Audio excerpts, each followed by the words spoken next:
welcome to my review for the 2003 horror sequel Final Destination 2, directed by David Ellis. Once again, we follow a central protagonist who, thanks to a premonition, is able to avoid dying in a horrible accident, and in saving herself, she's able to save several other people as well. But for the rest of the movie, they're all hounded by the Grim Reaper and begin to die in horrible accidents. Now, instead of a plane crash, this time it's a car crash pile-up, which definitely makes the film less scary for me because I'm considerably more scared of planes than I am of cars. I know that's a little bit illogical because there's more chance statistically of dying in a car crash than a plane crash, but it's just the weird way my brain works.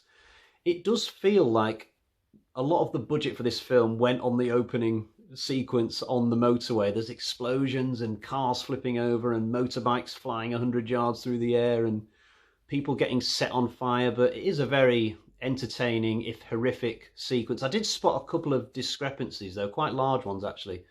Firstly, when the main character Kimberly is having her premonition, she pulls out from this turnpike to get onto the motorway and then drives another few miles before the accident happens. But then when we switch to reality, obviously she doesn't go out onto the motorway anymore, she just sort of hangs on the turnpike, but the accident goes ahead without her, but this time about 100 yards from the turnpike instead of a few miles. So there's a discrepancy there in terms of where the accident takes place. A similar thing happened in the first movie, actually. When Alex was having his premonition, quite a lot happened between when the panic started among the passengers to the explosion. You know, the side of the fuselage opened up and people were hanging on for dear life to avoid getting sucked out, and people were going, ah, for what felt like ages, and people were sliding down the aisle, and there was a lot going on, and then finally the explosion.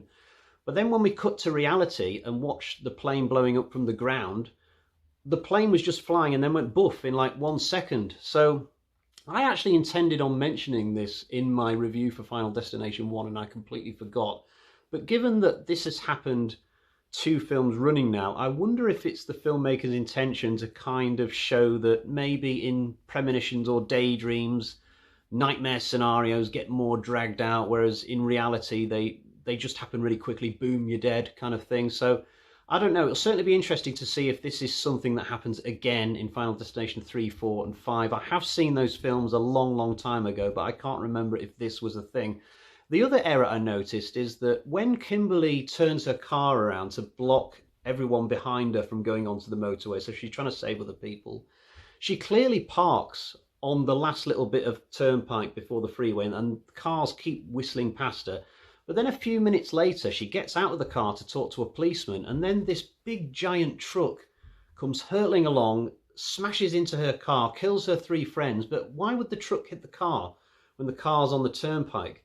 Unless the truck was going along and then did a little turn, hit the car, and then turned back onto the freeway. But I don't think it does that from watching it.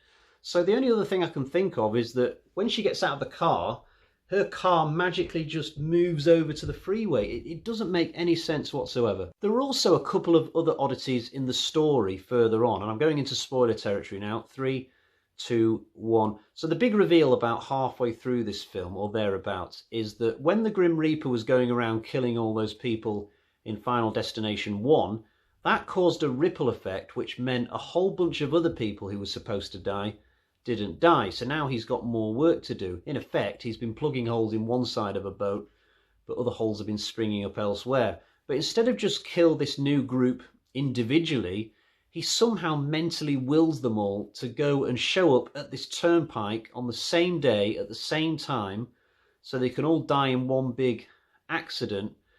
Why didn't he just kill them all individually? Well, I know why the writers did this. They just wanted to have a big set piece at the start of the movie. But from a story perspective, it doesn't really stand up. Also, at the end of the film, the way that Kimberly and Burke get rid of the Reaper is because they create new life. And the way that Kimberly goes about this is to drown herself to the point that she's legally dead, even if it's just for a few seconds before she then gets resuscitated. And that's her way of creating new life from dead life. But it's extremely thin that you could fool the Reaper this way. I mean, if they'd have gone with what I thought they were going to go with, which was have the pregnant woman have her baby at the end of the film, and then that could have leveled up the Grim Reaper's score sheet somehow, maybe I could have gone along with that. But yeah, what we get, not for me. On a more positive note, I did really enjoy the performance of AJ Cook as Kimberly. Even though I'd seen this film a long time ago, I didn't remember this character or this actress. But I thought she was extremely cute and charismatic, and I was right behind her from the first to the very last. And even though she survives in a sort of dubious way, as we've already gone into, I was sort of glad that she did survive.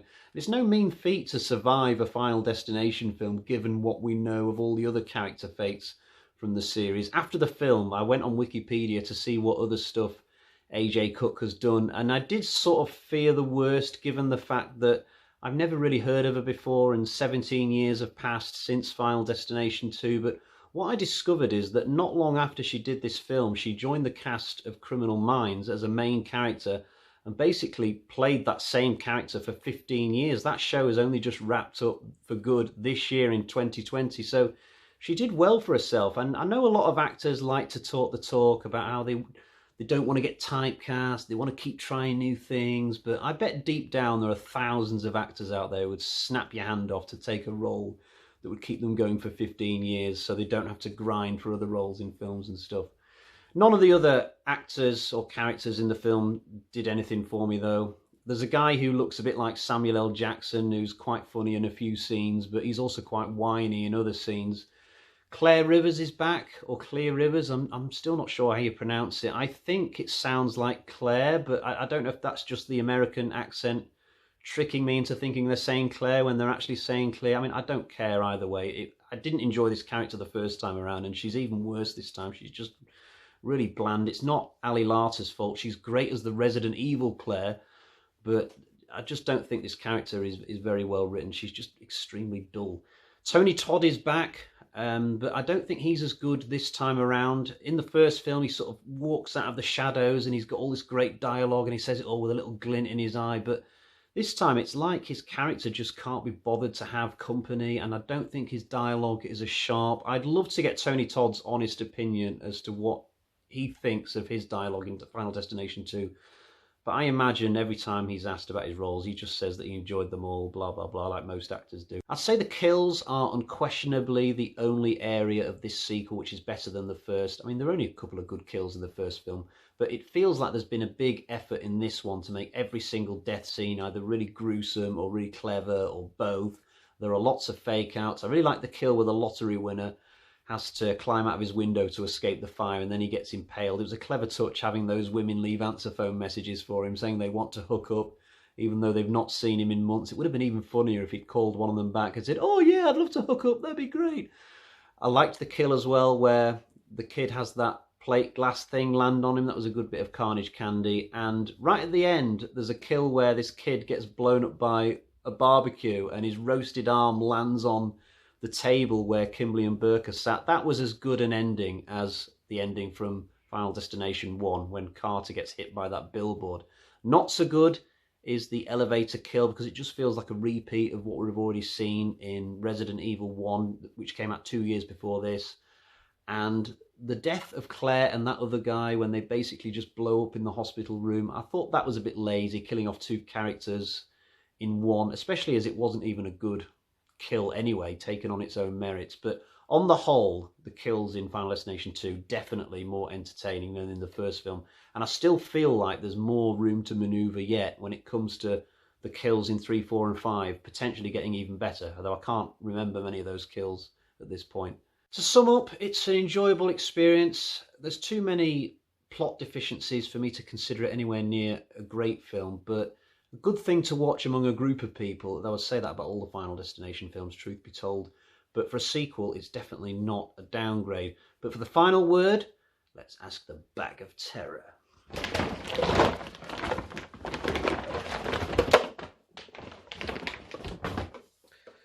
So we've got 1, 2, 3 bloody axes out of 5 for Final Destination 2. That is the same score that I gave the original film, but I definitely prefer the sequel. The reason why they got the same scores is that the first film gets a few extra points for being an original idea, and that's ultimately why they've arrived at the same score. But yeah, I'm definitely going for number 2 overall. I think AJ Cook probably just swings it, actually. That's the deciding factor. Right, I'll be back soon for a review of Final Destination 3, probably in the new year now. But until next time, cheerio, bye-bye.